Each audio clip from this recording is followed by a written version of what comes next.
Sengajakah engkau mewakili pikiranku pekat hitam berarak menyelimuti matahari. Aku dan semua yang ada di sekelilingku merangkak menggapai dalam gelap.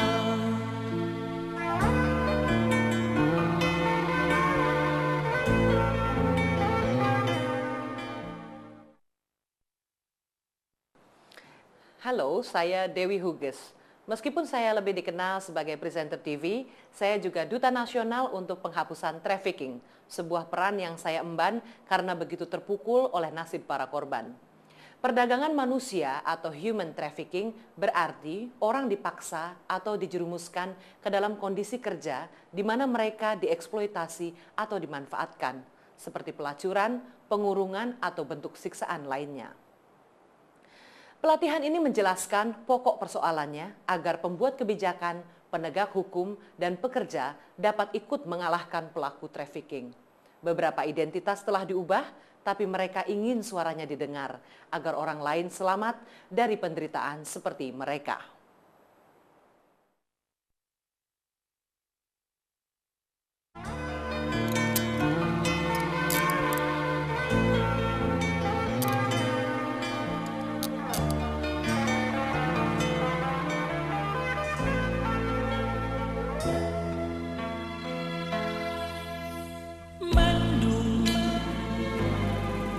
Tiap tahun, ribuan penduduk Indonesia meninggalkan kampung halaman untuk bekerja.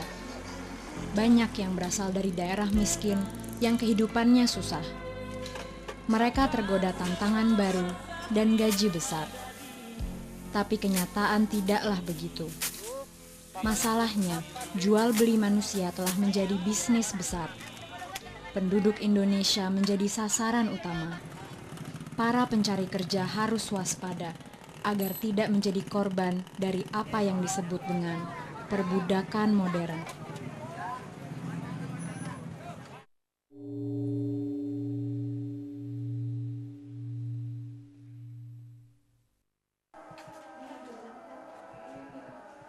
Raudoh adalah pekerja rumah tangga di Arab Saudi selama 9 tahun.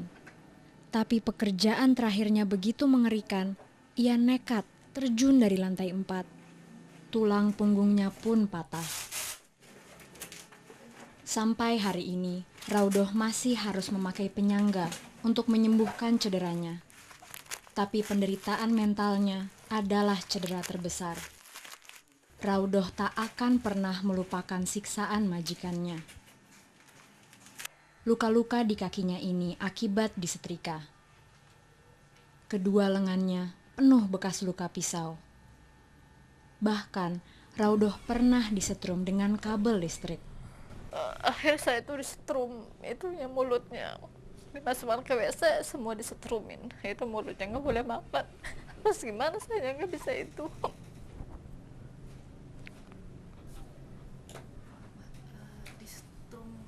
Iya, disetrum dengan itu kabel yang kaset. Itu apa sih? Radio. Karena ada kabel, terus saya dibawa ke situ disetrum ilatnya. Dipasangkan ke mulut saya, nggak boleh makan katanya.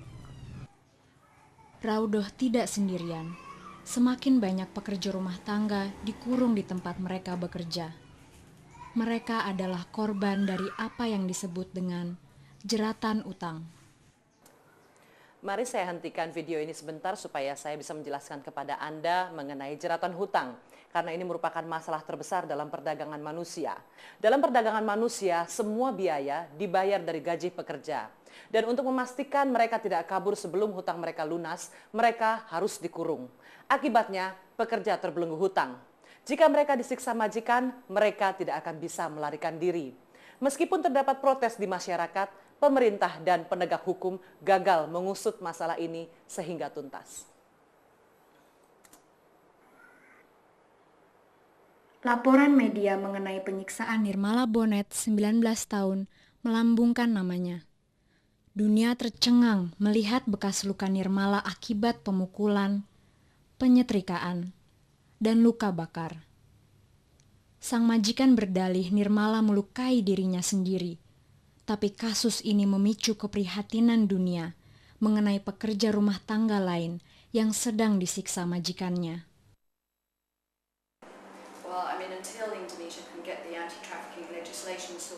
ICMC memberikan penyuluhan dan bantuan kepada korban human trafficking. Mereka berkata, karena buruh migran diperjualbelikan, pelaku penyiksaan seringkali merasa mereka memiliki pekerja, bukannya mempekerjakan mereka. Majikan yang merasa telah memiliki pekerjanya karena mereka telah membayar mahal kepada agen. Dengan itu mereka merasa berhak untuk memperlakukan pekerja itu sesuai dengan keinginan mereka, bahkan kadang disiksa atau diperlakukan kasar. Karena sebenarnya pekerja itu mempunyai hak-hak sebagai manusia, hak dasar mereka, walaupun mereka mempunyai hutang kepada agen atau majikannya.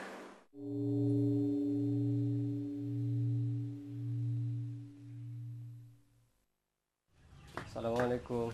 Waalaikumsalam. Hampir 60% penduduk di desa Pak Romli terpaksa meninggalkan kampung halaman untuk mencari kerja. Sebagai sponsor, ia menunjukkan cara mengurus dokumen dan menjelaskan biaya yang diperlukan. Pekerjaan ini adalah bisnis mahal. Para pekerja harus membayar honor sponsor dan agen, sejumlah dokumen, serta biaya pelatihan dan transportasi. Bisa mencapai berbulan-bulan namanya sebelum mereka dapat menikmati hasil jerih payahnya bekerja. Kadang-kadang ada yang 1 bulan terima gaji, ada juga yang 2 bulan nggak terima gaji, ada yang 3 bulan terima gaji.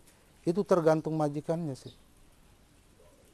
Tapi sekarang memang sistem orang Saudi itu kalau belum 5 bulan orang Indonesia itu nggak bisa ngegaji dulu. Penduduk di desa Pak Romli miskin, jadi ia tahu kebutuhan mereka untuk mencari kerja di tempat lain. Tapi tidak seperti kebanyakan sponsor, ia memperingatkan mereka akan bahayanya. Banyak sponsor dibayar dan rela berbohong demi mendapatkan pekerja. Bagi mereka, ini adalah bisnis. Mereka mengabaikan derita yang ditimbulkan. Sponsor semacam ini merupakan awal rantai human trafficking yang mengeksploitasi orang demi uang.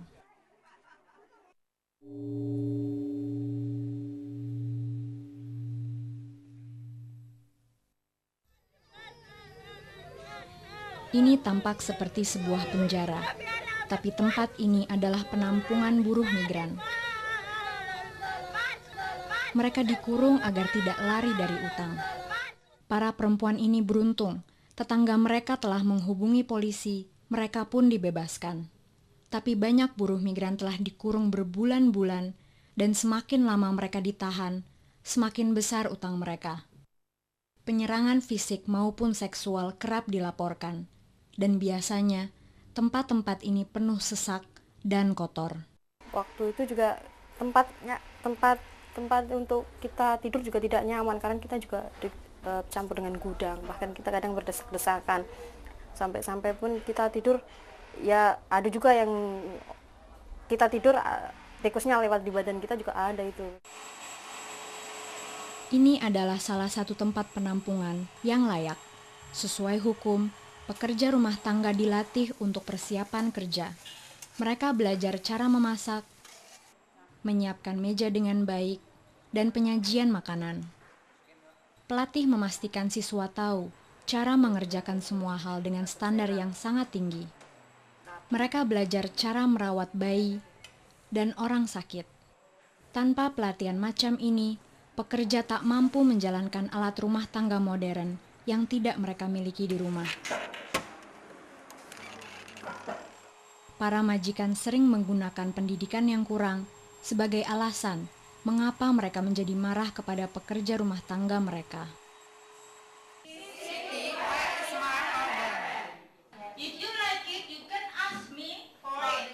Dalam laboratorium bahasa ini, siswa diajari kosakata yang penting. Waktu berangkat, mereka memiliki kualifikasi yang diakui dan portfolio profesional untuk ditunjukkan kepada majikan mereka. Kebetulan kalau berbicara mengenai tentang penempatan tenaga kerja Indonesia ke luar negeri, itu si tenaga kerja sebelum kita tempatkan harus punya keahlian. Maka didirikanlah yang namanya Yayasan PTKI yang spesial khusus untuk mendidik tenaga kerja agar mereka punya keterampilan untuk bisa bekerja di sana. Tapi bahkan tempat pelatihan ini pun mengurung siswanya. Mereka tidak boleh mengundurkan diri akibat utang yang menumpuk. Biaya per bulan di sini sebesar Rp750.000. Meski para pekerja mendapat pendidikan cukup, utang mereka meningkat pesat.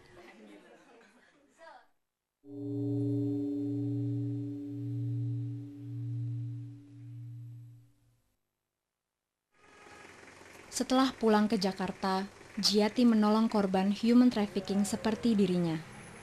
Ia mengantar makanan dan alat mandi kepada pekerja di rumah sakit. Tapi kunjungan ini mengingatkan Giati akan pemeriksaan medis memalukan di tempat penampungan. Pemeriksaan bukan hanya wajib, tapi juga melanggar hak asasi dan biayanya menambah besar utang. Semua pada pandang kanan kiri teman gitu, semua pada bingung sampai disuruh sampai 3 kali gitu, baru kitanya buka baju gitu. Dan kita kan malu kan ketika pakai baju cuma celana dalam, ya kita duduk-duduk sampai begini di bawah-bawah gitu, di lantai bawah seperti itu. Ada kalanya Wurtiah takut ia tak akan pernah pulang. Ia ingin kerja di luar negeri tapi gagal tes kesehatan dan agennya berkata ia harus bekerja di Indonesia dengan menahan gaji 3 bulan pertama untuk menutupi biaya.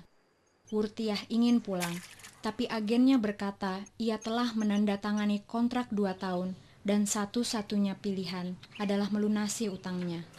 Walaupun sakit, utang ini memaksa Wurtiah bekerja. Itu kan langsung nangis saya. Dia bilang, "Anfit ya, saya kalau Anfit saya pulang aja.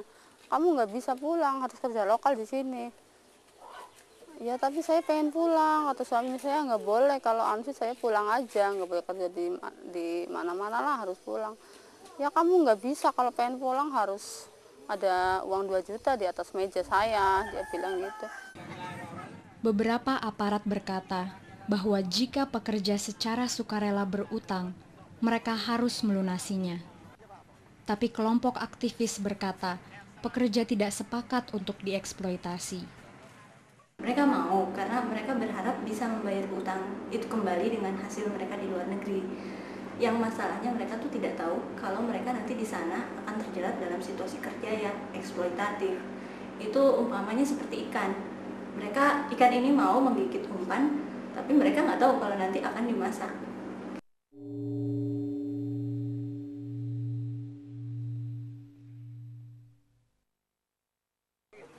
Ini terlihat seperti warung biasa, tapi banyak perempuan muda penjajah minuman telah dijual orang tua mereka kepada germo. Mereka dipaksa melunasi utang orang tua mereka dengan menjadi pelacur. Pria yang datang tahu bahwa menjual teh adalah kedok pelacuran, dan para penjajah sebenarnya dijual. Banyak di antara mereka adalah anak-anak. Weni baru 12 tahun waktu ia dijual orang tuanya. Ia ingat betul betapa takut dirinya dan bagaimana ia memohon ampun pada bibinya. Di situ saya nangis banget, saya nggak bisa ngomong. Karena yang jadi mami, saudara saya sendiri, bibi saya sendiri yang minta kedua orang tua saya sendiri. Saya memang di situ waktu itu memang nggak bisa, saya harus teriak sama siapa, saya ngomong sama siapa, saya nggak tahu. Jeratan utang menyebabkan begitu banyak penderitaan baik di tanah air maupun di luar negeri.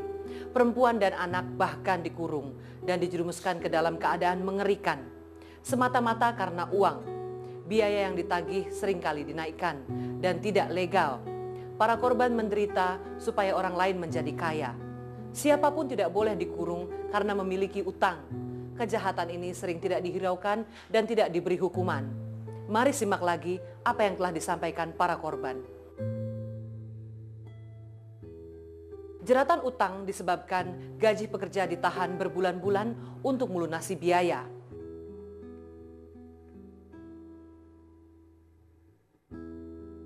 Agensi tempat penampungan dan majikan sering mengurung pekerja agar mereka tidak kabur sebelum utang mereka lunas. Akibatnya, pekerja terbelenggu hutang mereka. Sejak direkrut, pekerja mengeluarkan banyak biaya. Jika mereka tidak bisa langsung membayar, mereka dipaksa terus bekerja walaupun sakit atau disiksa. Meski undang-undang seharusnya diperkuat untuk menuntaskan masalah ini, kegagalan untuk memberdayakan hukum yang telah ada membahayakan orang Indonesia. Sampai hal ini diusut, pekerja harus berjuang sendirian untuk melindungi dirinya. Mari simak beberapa tips berikut. Berhati-hatilah memilih agen, cari tahu berapa biaya dan cara melunasinya. Mintalah kontrak dan pelajari secara seksama. Baiknya para buruh migran itu sudah punya rekening sebelum berangkat ke luar negeri agar bisa mengirimkannya via bank. Karena kalau membawa cash itu bisa diincar oleh siapapun di bandara, baik itu supir maupun petugas roli dan lain-lain. Jadi sebaiknya lewat bank.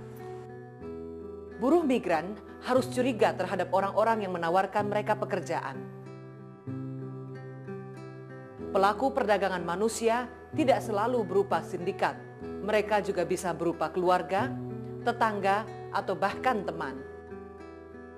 Ya, cuma pesan saya jangan mudah tergiur dengan apa yang diiming-imingin mereka.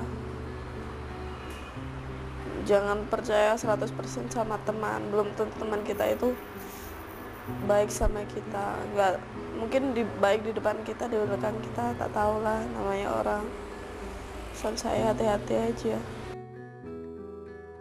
Berikan data sponsor, agen, dan majikan Anda kepada keluarga. Mereka harus meragukan tawaran gaji besar dan tantangan menggairahkan. Jangan mudah tergiur gitu ya dengan iming-iming gaji yang besar, sementara yang sarjana aja itu masih banyak yang nganggur, apalagi yang tidak sekolah atau yang pendidikannya minim sekali kok bisa bekerja menghasilkan uang yang luar biasa. Ini aneh.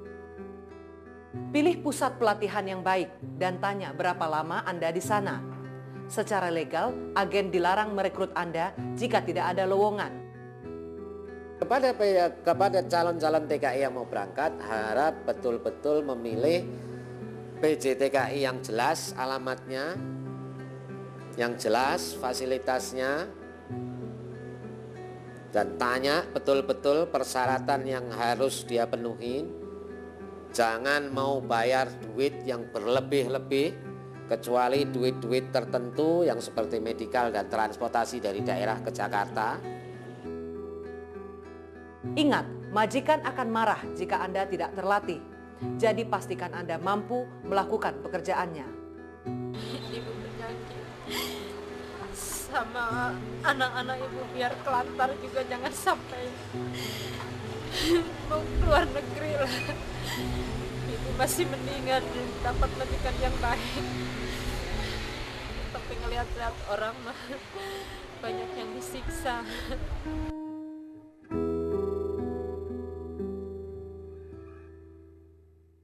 Bahkan agen yang terdaftar memberi pekerja dokumen ilegal. Banyak dokumen yang dipalsukan mengganti informasi penting khususnya usia anak-anak agar sesuai batas usia Undang-Undang Ketenagakerjaan. Mereka juga membujuk buruh migran untuk menerima visa yang salah atau menyelundupkan mereka melintasi perbatasan bahkan tanpa paspor. Pekerja ini menjadi imigran gelap serta terancam pengurungan dan deportasi. Agen semacam ini adalah pelaku perdagangan manusia. Mereka tahu hukumnya, tapi tidak peduli nasib pekerja selama mereka memperoleh uang. Mari simak akibat dari bisnis di mana orang adalah barang dagangan.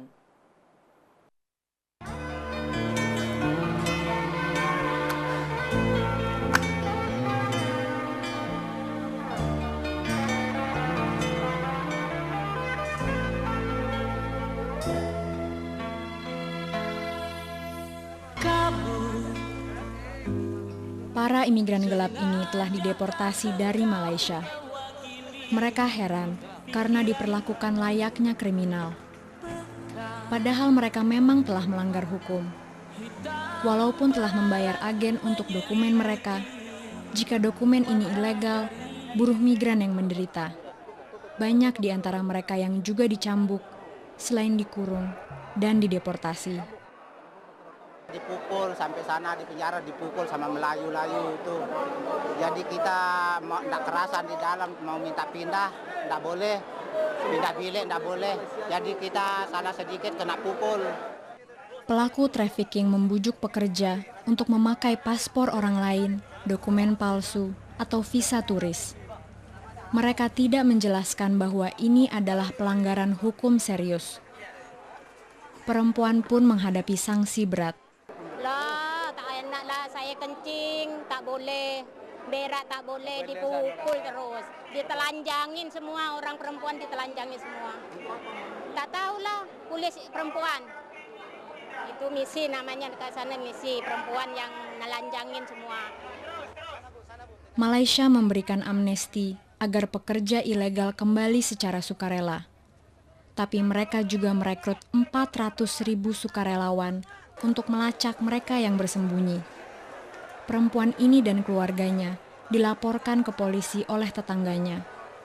Bahkan anak-anaknya pun dikurung sebelum dideportasi.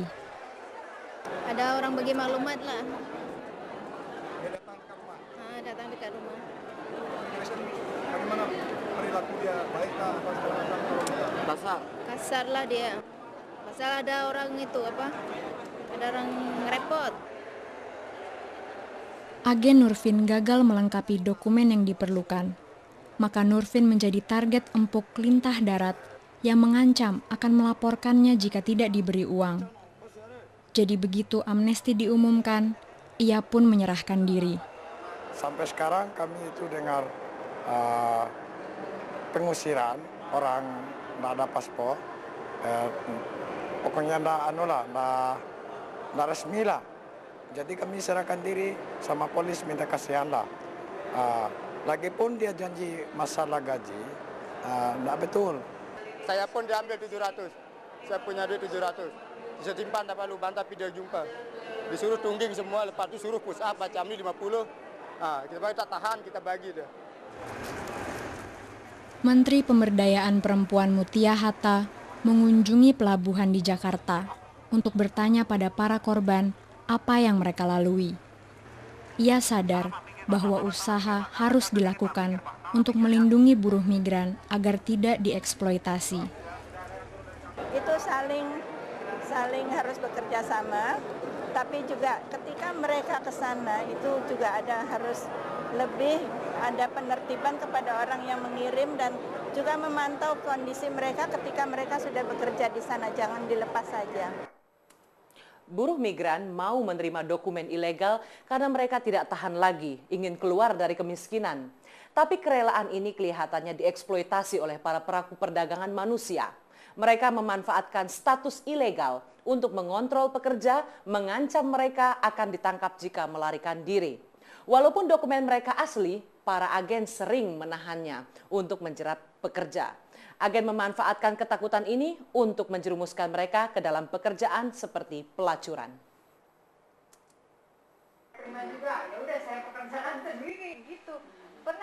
LSM Acils melakukan kampanye demi meningkatkan kondisi kerja, khususnya untuk korban human trafficking. Mereka berkata, kebanyakan pekerja tidak tahu bahaya yang mereka hadapi.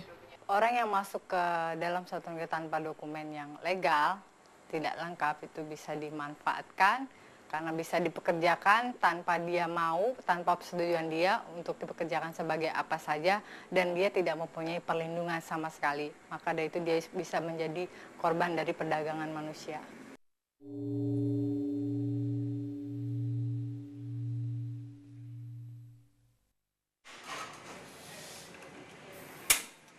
Siti diberitahu bahwa ia harus bekerja selama 4 bulan untuk melunasi utangnya.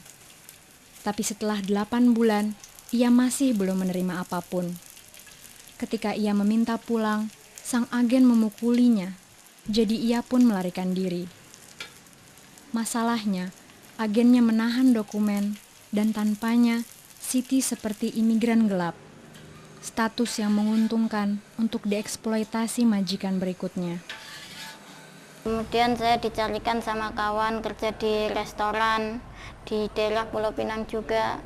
Udah 1 bulan penuh, saya minta gaji sama majikan, malah dia ancam saya mau dilaporin ke polis, biar saya ditangkap dan dipenjara di sana.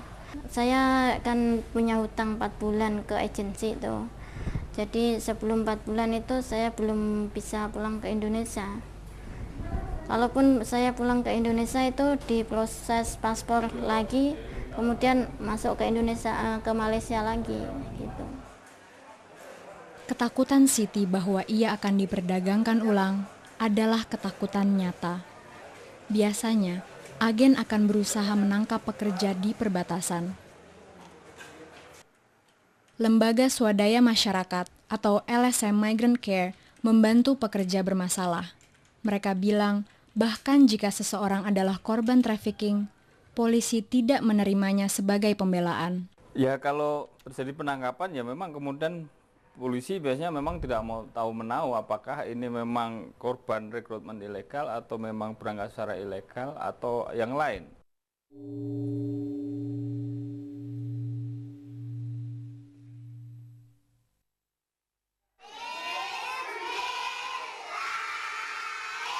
Hampir 40% anak-anak tidak terdaftar saat lahir. Jadi jika mereka ingin bekerja di luar desa, mereka membutuhkan bukti identitas dan surat izin. Banyak yang di bawah umur, tapi aparat desa memalsukan dokumen untuk menyiasati batas usia Undang-Undang Ketenagakerjaan. Pikirnya ia sedang menolong, tapi tanpa disadari, ia sedang membahayakan mereka dengan memberikan mereka dokumen palsu. Kami berupaya menjelaskan kepada terutama yang meminta untuk dibuatkan KTP agar sebaiknya kan tidak usah berangkat dulu gitu. Tapi karena memang kondisinya masyarakat itu memaksa, sehingga ya kami memberikan itu sebagai untuk persyaratan agar mereka juga bisa bekerja ke luar negeri. Hasil penelitian Solidaritas Perempuan memperkirakan bahwa dalam 5 tahun, hampir 1/4 juta pekerja diadili dan dipenjara di luar negeri. Banyak yang pulang kampung tidak mampu melunasi biaya rekrutmen mereka. Sesudah selesai hukuman di penjara, dia akan langsung deportasi. Jadi dia nggak akan punya kesempatan kerja sama sekali, malah akan terjerat hutang karena dia harus membayar seluruh biaya rekrutmen dan dia nggak bisa kembali lagi ke Hong Kong karena seluruh dokumentasi tentang dia sudah di blacklist.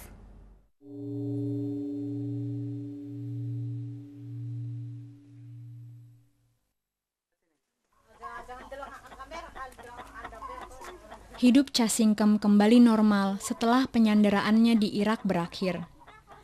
Ia dan sejawatnya Istiqomah mengira mereka dikirim ke Yordania sebagai pekerja rumah tangga, tapi mereka justru diselundupkan melewati perbatasan ke Irak. Pihak berwenang Indonesia butuh waktu untuk menemukan keluarga mereka, karena agen Istiqomah memberinya paspor orang lain. Dan waktu pisahnya Mbak Rosida itu turun, terus orangnya nggak ada. Terus kan fotonya tuh disamain sama mukanya Mbak Istiqomah itu. Kata si Spong itu, Ibu Riana, kamu mirip katanya mukanya. Kamu mau nggak pakai paspor ini? Kata Mbak Istiqomah mau. Itu terus ya diterbangin besoknya tuh. Mantan Presiden Megawati mengeluarkan pernyataan pribadi demi pembebasan mereka. Ia pun turut menyambut kepulangannya. Tapi ia kecewa karena hukum yang melindungi mereka tidak dipatuhi. Karena beberapa kali mereka tidak diproses dalam artian yang akurat akan dipekerjakan kemana. Kalau sebenarnya yang akan mereka dapatkan bekerja di Singapura atau di Malaysia. Tetapi yang disebutkan pada mereka adalah pergi ke Yordan. Tetapi pada kenyataannya mereka dibawa sampai ke Irak. Meskipun menelpon seluruh pelosok dunia, Departemen Luar Negeri tidak dapat memastikan identitas sandera. dokumen ilegal mereka mengakibatkan kebingungan dan penundaan. Hal inilah yang menurut kami juga perlu mendapat perhatian, bukan hanya dari tentunya pemerintah ya, tapi juga individu yang akan juga ingin berangkat atau bekerja ke luar negeri, bahwa dokumentasi dan juga identitas dan data bagi paspor adalah sesuatu yang penting. Ini adalah putra Casingkem. Ia dirawat oleh kerabatnya ketika ibunya pergi. Ironisnya, bisa saja ia tidak pernah melihat ibunya lagi jika Casingkem tidak disandera dan dikirim pulang. Ribuan pekerja menghilang tiap tahunnya, dan jika mereka memiliki dokumen ilegal, mereka mungkin tidak akan pernah ditemukan. Kisah Casingkem dan Istiqomah memperlihatkan betapa bahayanya keluar negeri dengan dokumen ilegal. Istiqomah tidak paham dan agennya mengeksploitasi keluguannya dengan memberikan paspor orang lain. Mari kita lihat apa saja yang bisa terjadi. Jika pekerja menghilang, data mereka salah, jadi mereka tidak bisa ditemukan. Jika mereka sakit atau meninggal, mustahil untuk melacak keluarga mereka. Jika imigran gelap disiksa, mereka tidak dapat mencari pertolongan karena bisa ditangkap. Majikan juga dapat memanfaatkan rasa takut mereka akan ditangkap untuk memaksa mereka bekerja sebagai pelacur misalnya, atau tidak membayar mereka. Preman dapat memeras pekerja ilegal. Jika ditangkap, mereka bisa dikurung, dihukum, dan dideportasi, bahkan jika mereka korban perdagangan manusia. Pelaku perdagangan manusia memanfaatkan orang-orang untuk uang dan tidak peduli jika pekerja susah. Hal ini berarti buruh migran harus hati-hati. Jangan keluar negeri secara ilegal atau tanpa dokumen yang benar. Pertama, bermigrasi secara legal ya. Jadi jangan pergi secara ilegal. Karena dengan pergi seperti itu, Anda bisa terdaftar di Kedutaan Besar Indonesia di negara setempat. Sehingga mereka bisa tahu di mana Anda bekerja, siapa majikan Anda. Jangan gunakan dokumen orang lain. Jangan biarkan agen memalsukan dokumen atau data Anda. Risikonya banyak. Kita terancam kerja. Jadi di sana pun kita terancam. Dalam perkebunan misalnya ada sanceng lah, ada preman lah. Kalau di sini ada polis lah. Kita tidak bagi gaji lah. Pastikan buruh migran atau BMI pergi melalui agen PJTKI yang terdaftar di Dinas Tenaga Kerja. Untuk calon ya saya kira memang kemudian hati-hati memilih atau hati-hati terhadap tawaran sponsor ya, calo itu diteliti apakah PJTKI-nya benar dan sebagainya, kemudian dilihat apakah job ordernya ada, ditanyakan. Simpan fotokopi KTP, paspor, visa, dan kontrak di tempat yang aman. Jangan takut untuk meminta pertolongan dari kerabat, LSM, dan lain-lain. Semua pihak, keluarganya, orang tuanya, tenaga kerjanya, termasuk juga para pejabat dari mulai lurahnya, RT-nya, ya, tim di kabupaten, dan terakhir mungkin di bandara-bandara dari petugas imigrasi, ya, boarding pass dan lain sebagainya. Kalau menemukan nama lain dengan foto lain atau apa kan dengan mudah jangan mau memberangkatkan itu, nanti akan di ujungnya akan menjadi persoalan besar. Laporkan keberangkatan dan kedatangan pada kepala desa Anda. Yang penting pokoknya entah orang yang tua, yang muda, yang masih kecil, janganlah kepengen cita-cita pergi ke luar negeri. Udah mendingan ngelola lah negeri sendiri kan kaya sebetulnya.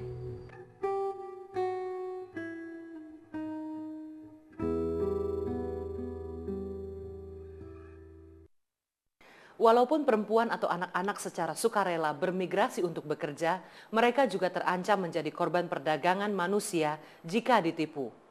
Hal ini bisa terjadi karena mereka dipaksa bekerja dalam kondisi tak aman atau tak sehat, gaji rendah, atau untuk jenis pekerjaan lain. Penipuan paling awam adalah di mana perempuan membayar agen untuk memperoleh pekerjaan rumah tangga, tapi malah dijerumuskan ke dalam pelacuran. Pelaku perdagangan manusia atau trafficking tidak selalu merupakan bagian dari sindikat. Mereka bisa saja berupa kerabat, teman, atau tetangga.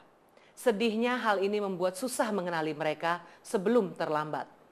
Dalam video ini kita akan melihat beberapa kasus di mana pekerja dieksploitasi serta akibat dari perdagangan manusia.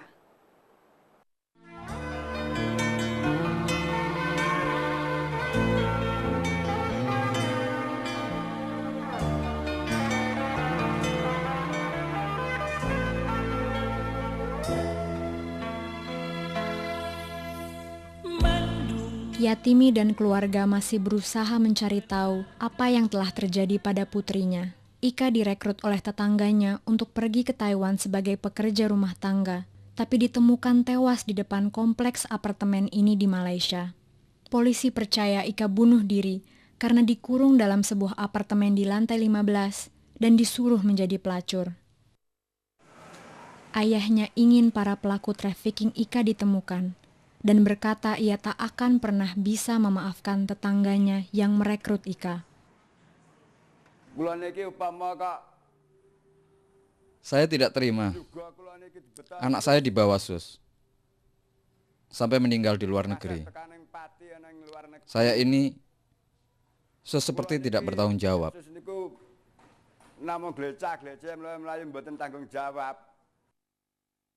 Bagi sang ibu, yang tersisa untuk mengenang putrinya hanyalah foto.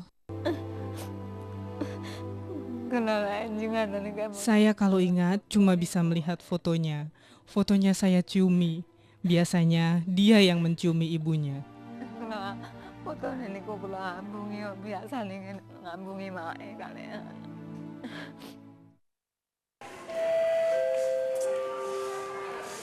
Perhatian pada penumpang Garuda Indonesia dengan nomor penerbangan GA1537. Yang menghadapi bahaya bukan hanya mereka yang keluar negeri.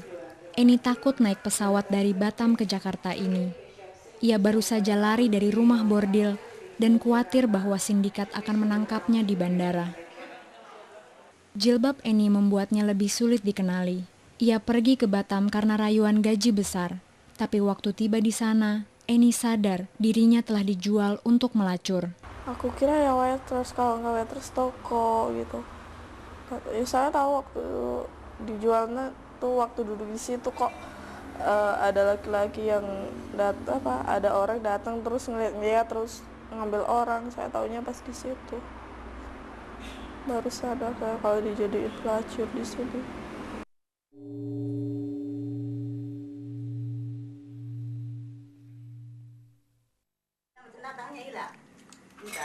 Nurhayati cacat setelah lompat dari lantai 2. Ia lari dari majikannya di Malaysia. Kini ia berjuang merawat 9 anaknya. Ia putus asa waktu sang majikan memperlakukan dirinya seperti budak dan tak mau menggajinya. Yang atau saya desak gitu, Pak, gimana kerja saya ini berapa 1 bulannya atau 1 tahunnya? Ya dianggapnya saya rewel gitu. Makanya saya mikir gitu, dari situ saya habis nang itu mikir, ya gimana anak saya kalau saya bertahan 2 tahun juga kalau nggak dapat uang gitu, begitu. Jadi ada contohnya ini, teman saya ini, jadi dia udah kerja 4 tahun 3 bulan, dia 1 ringgit pun nggak pegang uang gitu.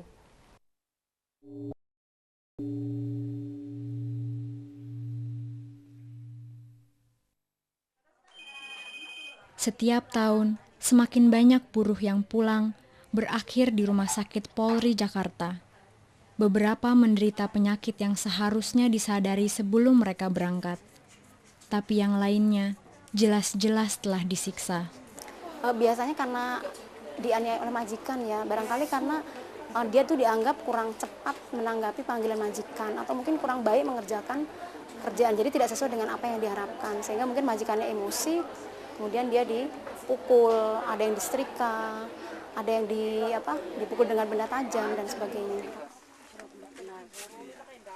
Ati 16 tahun mengalami kerusakan otak karena kepalanya dipukul berulang kali oleh majikannya di Arab Saudi. Ia melarikan diri, tapi keluarganya berkata Ati masih sakit dan para dokter khawatir ia tak akan pernah sembuh. Ati menderita depresi dan tutur katanya membingungkan. Sempat di klinik diantar sama orang Polres Saudi, terus diantar. Terus kondisi di situ nggak mungkin juga, cahayanya juga gelap. Terus katanya kedokteran itu gimana ya, kontrukmen saya kondisinya sakit jiwa gitu. Padahal mas saya dilihatnya cuma gelap-gelap sama pembantu gitu. Lebih dari 50% buruh migran yang dirawat di rumah sakit Polri memiliki masalah mental.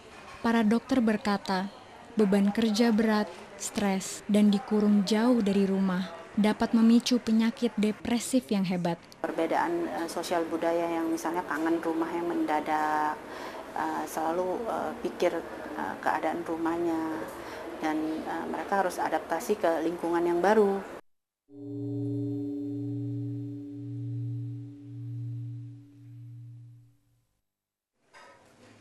Ani baru berusia 16 tahun waktu pergi ke Jepang untuk menjadi penari tradisional. Ani masih di bawah batas usia kerja dan terlalu muda untuk menghadapi pergolakan emosi. Pekerjaannya sangat berbeda. Ani malah menari di tempat karaoke sampai jam 4 pagi. Banyak temannya yang ditipu menjadi pelacur. Begitu rindunya Ani akan rumah, setelah 6 bulan ia pulang dan bersumpah tak mau kembali. Pas kangen orang rumah sih pas mau berangkat aja waktu di bandara gitu, udah nangis di pesawat gitu, udah nangis. Kayaknya nggak mau berangkat tapi pengen kerja gitu, ya udah terpaksa gitu. Terus hal yang dilakukan di sana itu kalau selagi kangen tuh sholat, terus nangis gitu sama temen, gimana curhat gitu.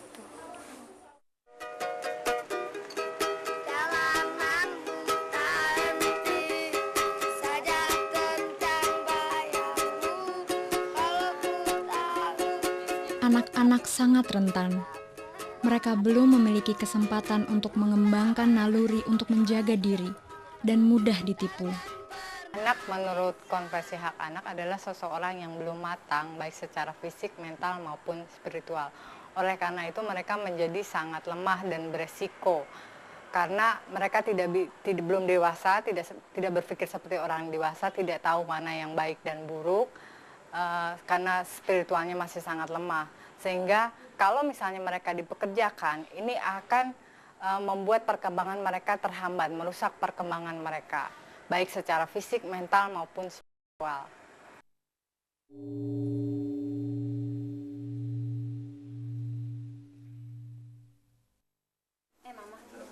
Buruh migran tak hanya menderita masalah fisik.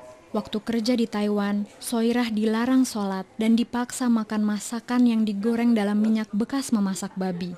Mukena Soirah dan muslim lain dalam grupnya disita agen mereka. Ya kalau doa mah doa aja, kalau mau tidur gitu, bacaan apa yang kita bisa gitu. Tapi kalau sholat kan mesti tertutup auratnya, pakai apa? Orang nggak ada alatnya.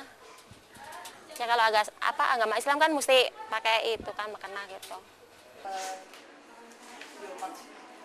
Semua orang memiliki hak untuk memperoleh kondisi hidup yang layak.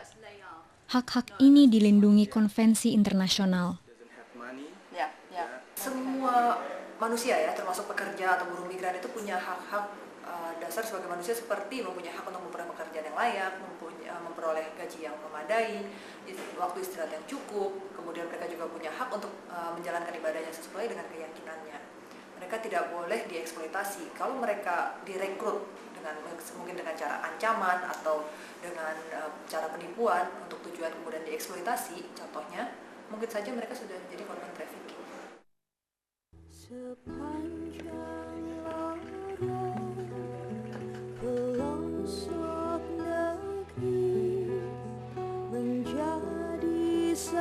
kasih, langkah hidupmu, seorang gadis kecil, jejakkan kaki, meraih mimpi harapan seni. Buruh migran yang pulang lewat pelabuhan dan bandara merupakan mangsa empuk. Karena punya uang dan barang berharga, mereka adalah sasaran utama aparat licik yang mencari jatah. Bandara Jakarta terkenal karena banyak yang disalahgunakan. Buruh migran dipisahkan dari penumpang lain supaya mereka menerima bantuan. Kenyataannya, perlakuan khusus membuat mereka rentan dieksploitasi oknum, preman, atau pelaku trafficking yang mau menjual mereka lagi. Saat Yati naik angkutan umum hari ini, ia teringat bagaimana ia dicurangi. Meski Yati telah meminta kerabatnya untuk menjemput, ia disuruh naik angkutan Terminal 3. Ia sudah bayar ongkosnya di bandara, tapi di tengah perjalanan pulang, ia dipaksa membayar lagi. Sudah, kalau tidak diberikan uangnya, saya tidak akan ngantar. Keselamatan Anda tidak ada, katanya. Kalau ibu sekarang berikan uang, ada jamin keselamatannya sampai rumah. Susi masih harus berhemat saat belanja. Padahal ia telah bekerja 2 tahun di Kuwait. Susi dipaksa supir bis untuk menguangkan cek gajinya. Ia menerima setengah nilai ceknya, dan waktu Susi protes, supir bis mengancamnya. Kata saya, kok dapatnya 3 juta, kamu mau selamat apa mau enggak? Kalau nggak mau selamat ya terserah, nggak bisa nemuin keluarga begitu. Di jalanan kalau mati, kalau palanya putus kamu biarin.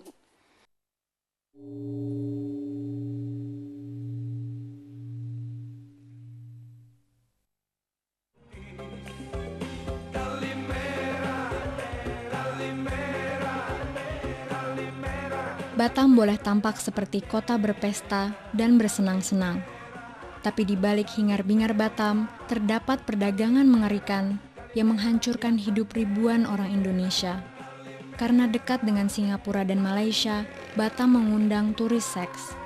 Mereka pergi ke tempat karaoke dan kafe untuk mencari wanita, pria muda, bahkan anak-anak.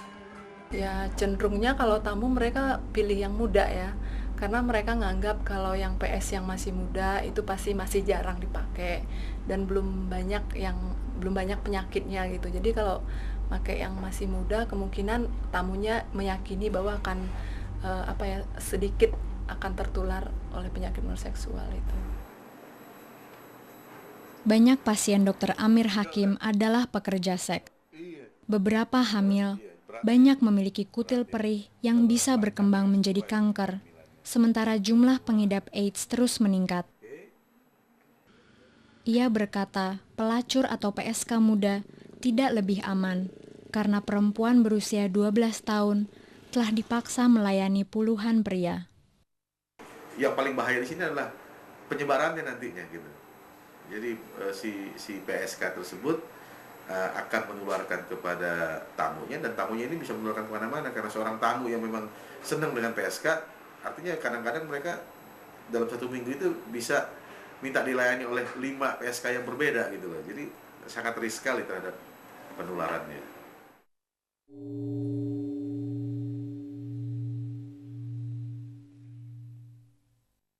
Datang seekor nyamuk, lalu ditangkap. Ibu Lina memiliki 12 anak. Mereka diberikan kepada Ibu Lina oleh buruh migran putus asa yang diperkosa. Takut akan reaksi keluarganya jika pulang dengan anak di luar nikah. Mereka bertemu Ibu Lina di toko cenderamata yang ia kelola di bandara. Ibu Lina masih ingat betapa putus asanya ibu pertama yang ia tolong. Terus dia cerita bahwa dia tuh di sananya itu ya musibah lah, kalau kata dia musibah, dia dipaksa kadang-kadang dengan anak majikan gitu, kadang-kadang dengan bosnya dia bilang. Nah itu Terus saya bilang, oh gitu, jadi ceritanya gimana nih, lahir di mana? Ya saya terus masuk penjara Mbak, kata ini juga lahir di penjara. Haryani pulang ke Cirebon dalam kondisi hamil setelah dipaksa melacur. Ia pergi ke Singapura sebagai pekerja rumah tangga, tapi kehilangan pekerjaannya dan dikirim ke Batam. Utangnya begitu besar sampai para majikan Indonesia tidak mampu mempekerjakan Haryani. Agennya berkata Haryani masih harus mencari cara untuk melunasi utang. Kata saya, Bin, gimana saya ini kerja kok kayak gini? Ya udah, kamu mungkin gak cocok jadi pembantu, kamu kerja di bar aja katanya. Gajinya besar katanya, ke Malaysia, ke Singapura. Kerja apa? Saya pikir itulah kayak gitu. Wah, saya nggak mau kalau kayak gitu. Beberapa waktu setelah wawancara direkam, Haryani melahirkan bayinya, tapi komplikasi terjadi. Baik Haryani maupun bayinya meninggal. Haryani minta ceritanya didengar karena ingin sesuatu dilakukan untuk menghentikan kesengsaraan yang ditimbulkan human trafficking. Mari berharap Haryani tidak mati sia-sia, dan kisah sedihnya menggugah hati yang berwenang dan penegak hukum untuk mengusut perdagangan kejam ini.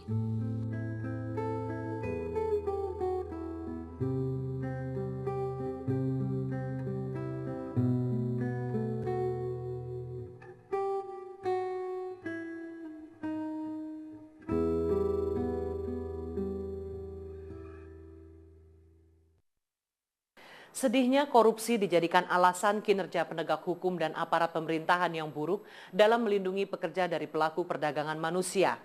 Hal ini terjadi karena mereka memalingkan muka dari penyiksaan atau gagal menuntut pelaku.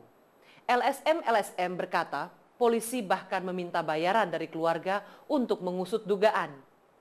Tapi dalam beberapa kasus, kurangnya kesadaran mengenai perdagangan manusia berarti kejahatan terjadi tanpa disadari. Dalam video ini kita akan melihat apa yang sedang dilakukan untuk menghentikan perdagangan manusia dan memberi pertolongan kepada korban.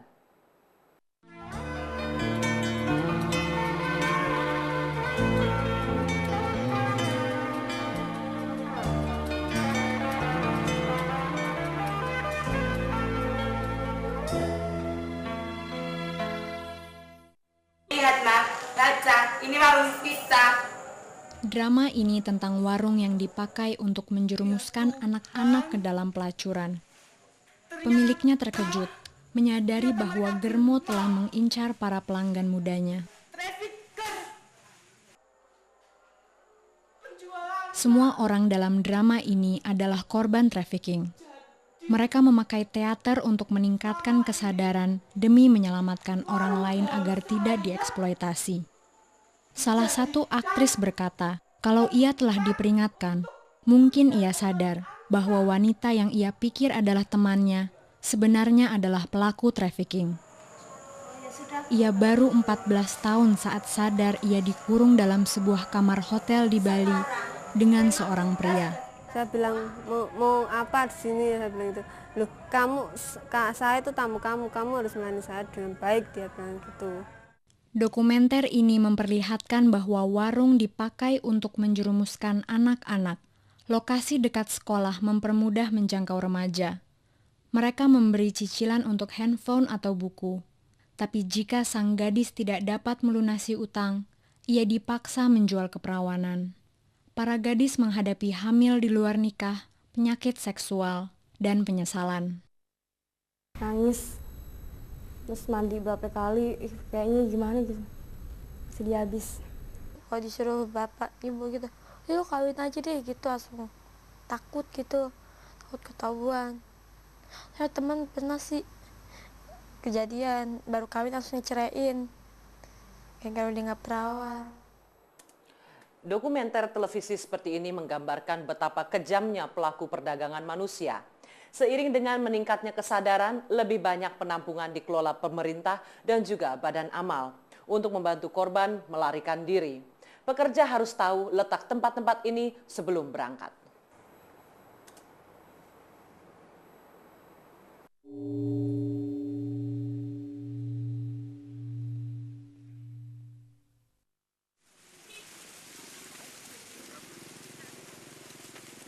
Chariem hanya menghasilkan Rp10.000 sehari sebagai petani.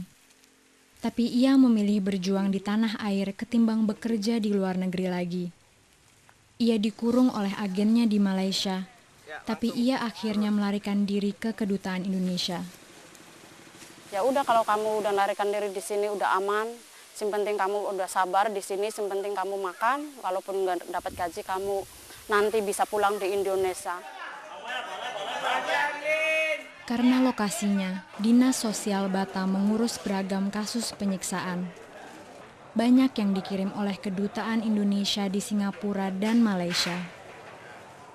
Kebanyakan kasusnya permasalahan itu karena ditipu pengarah tenaga kerja. Itu ada persentasenya tinggi, kalau itu ada sekitar 60% nggak salah saya.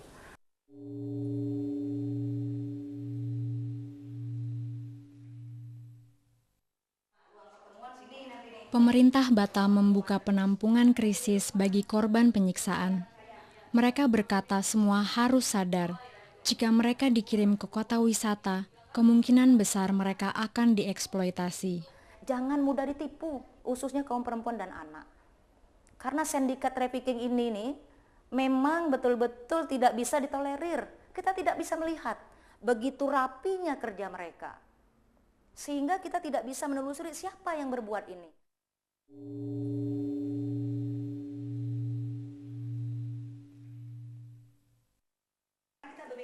Para wanita ini telah diselamatkan polisi. Karena human trafficking menjadi masalah yang besar, unit khusus dibentuk untuk mengusut sindikat-sindikat. Langkah pertama adalah mendidik polisi untuk mengenali penyiksaan. Pada saat mengajar di pelatihan-pelatihan investigator, para penyidik itu kita tekankan bahwa melindungi korban adalah prioritas. Jadi kalau misalnya di suatu tempat itu ada korban trafficking, ya, dia katakanlah misalnya melalui temannya minta bantuan polisi, maka polisi harus memprioritaskan menyelamatkan korban.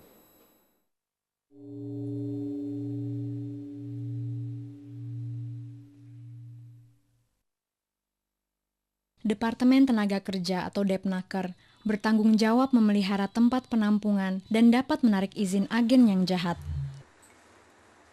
I Gusti Made Arka berkata departemennya sedang memperkuat prosedur dan berusaha menjalankannya. Ia menolak saran para aktivis bahwa kinerja buruk dalam mengusut penyiksaan disebabkan stafnya menerima suap. Tidak seluruhnya benar, ya mungkin 50-50 ya. Saya juga berani menggaransi ada beberapa staf yang bisa saya andalkan, ya, yang memang mereka bekerja secara baik dan benar secara sungguh-sungguh. Dan saya pun mempunyai staf yang bisa dibayar, yang bisa dibeli. Banyak informasi tentang itu. Tapi sayangnya adalah si pemberi informasi tidak faktual. Saya kalau diberi faktanya, si A melakukan kunjungan tanggal sekian, jam sekian, namanya ini, menerima ini, buktinya ini. Dipotret sajalah. Saya akan ambil tindakan.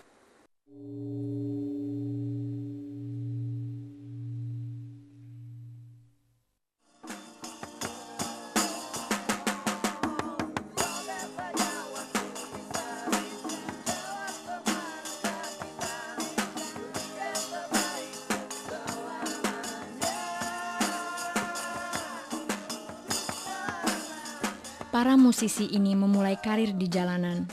Mereka tahu perjuangan mencari uang. Jadi kini mereka membangun penampungan untuk menolong anak jalanan. Mereka mendengar langsung bagaimana anak-anak disiksa oleh sindikat jika mereka tidak memperoleh cukup uang dari meminta-minta. Mereka dipukul, artinya ini sebagai terapi. Kalau lo nggak bisa ngambil target sesuai yang gue inginkan, terapinya ini sebagai terapi, hasilnya akan seperti ini. Jadi pukul.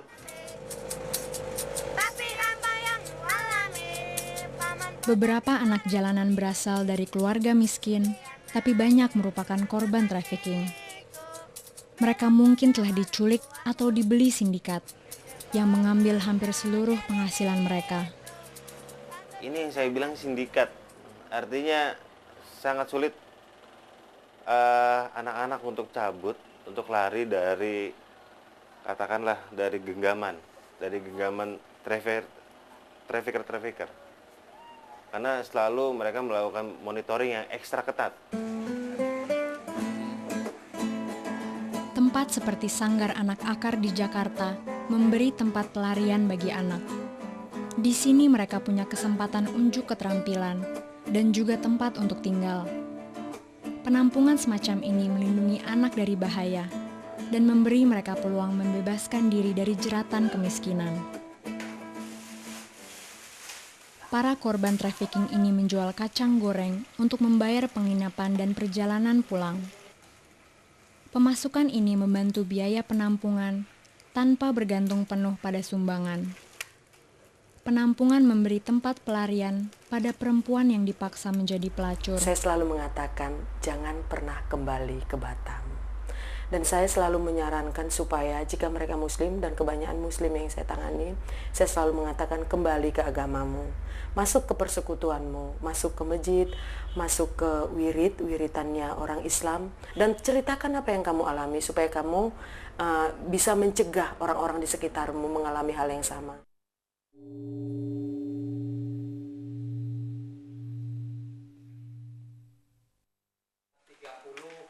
Orang-orang ini ikut pelatihan untuk buruh migran atau BMI.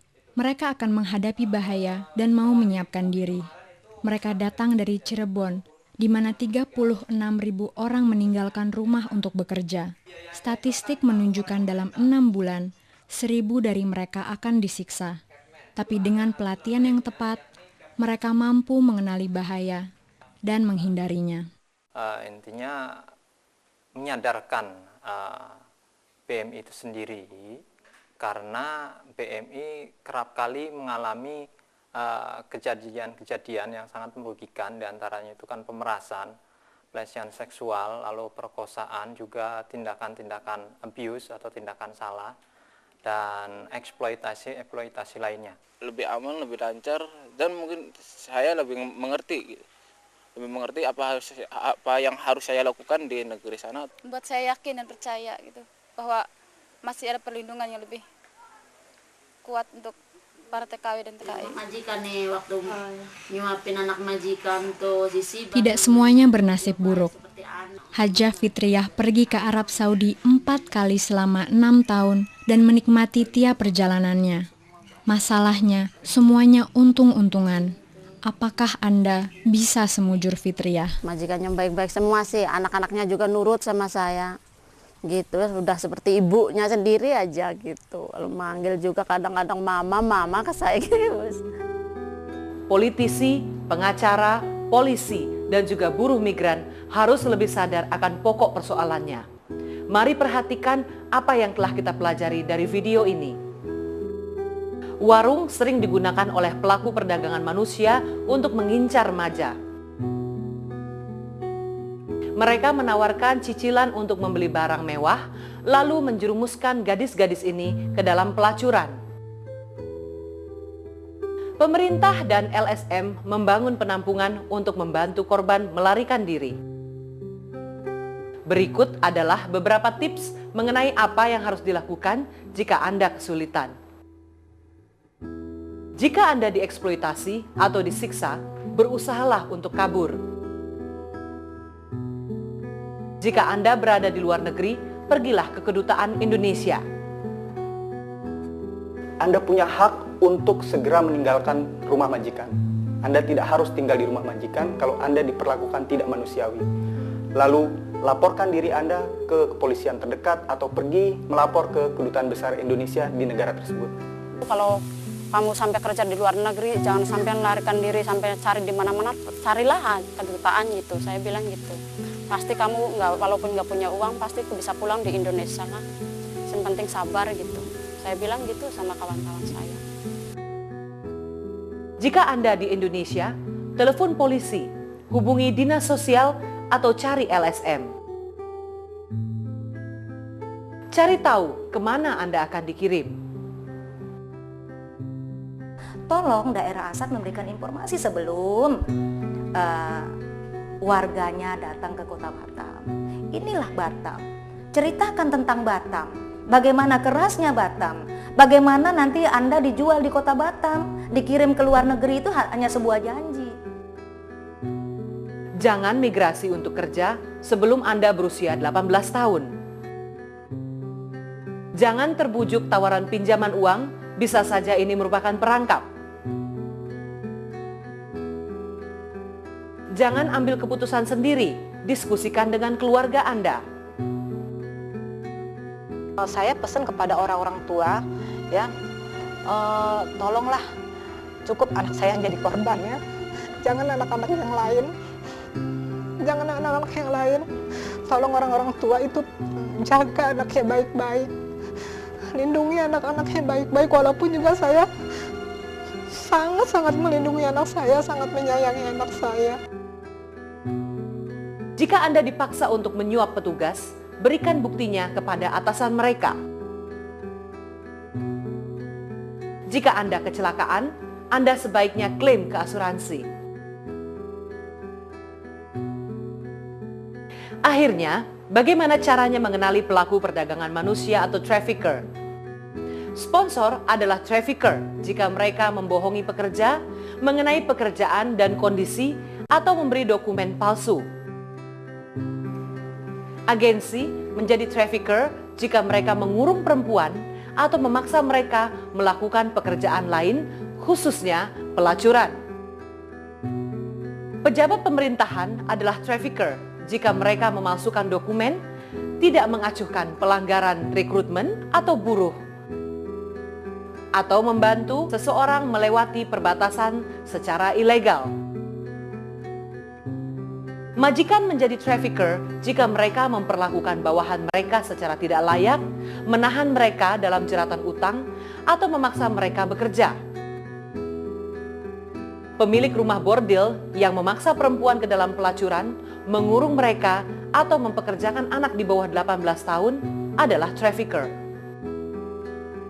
Dan kerabat menjadi trafficker ketika mereka menjual anak atau menerima bayaran sebelum anak mereka bekerja, yang memaksa mereka ke dalam jeratan hutang.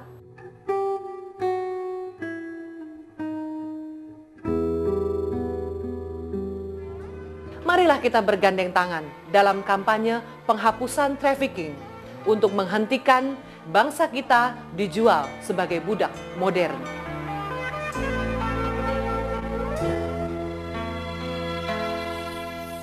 Mendung, benarkah pertanda akan segera turun hujan deras,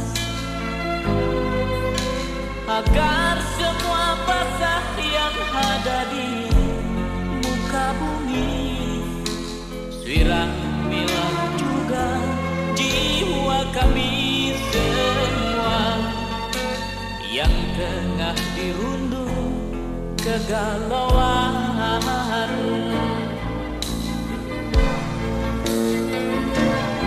Roda zaman menggilas kita, terseret tertatih-tatih, sungguh hidup terus diburu, berpacu dengan waktu. Tak ada yang dapat menolong selain yang di sana, tak ada yang dapat membantu selain yang di sana. Dialah Tuhan, Dialah